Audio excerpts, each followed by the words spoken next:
Hi, I'm George Jensen, lead pastor at ECOG. Thank you so much for watching. I'm coming to you today from out in the woods. And I wanted to talk to you today about something that maybe you never heard of before. It's a proof for the existence of God called the teleological proof. Now, the teleological proof for the existence of God goes like this. You see that thing that's behind me out here in the woods? How did it get there? Did it just come about by random chance with wind and rain and all kinds of things mixing the logs up together and putting them there? No, that's absurd. We know that that thing is there because somebody designed it and somebody built it.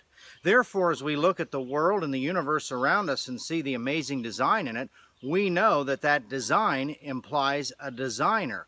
Therefore, that's how we know that this world, this universe, was created by God. Now, there are some skeptics over the years that have said, well, we think that there's some holes in that proof. It doesn't quite hold water. For example, what about things that we see that don't have design, like the side of a coastline on an island or the coast of the United States, or perhaps trees and how branches come out and all kinds of other random chaotic things we see in our world? Some discoveries in mathematics may be filling in those holes. Have you ever heard of fractals? You're probably saying, what's up with that? Let me tell you about them. Fractals, or fractal geometry, is a fairly new subject matter that combines mathematics and art. What are fractals? Take a look at this clip. So what exactly are fractals? The word fractals comes from the Latin verb to break.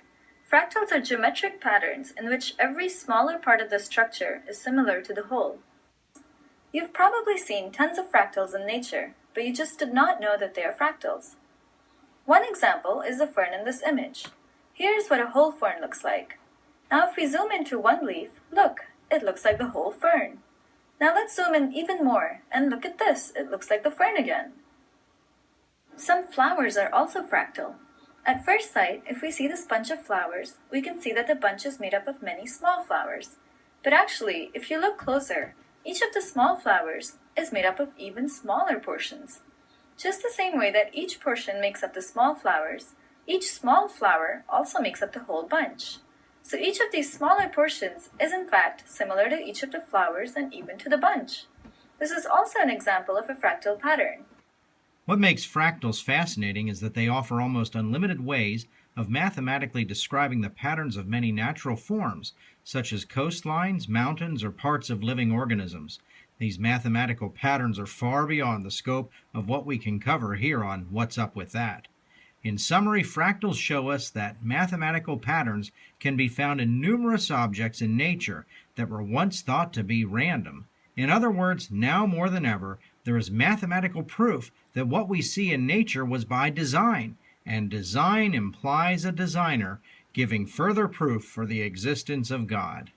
And that's what's up with that. Hey, thank you so much for watching.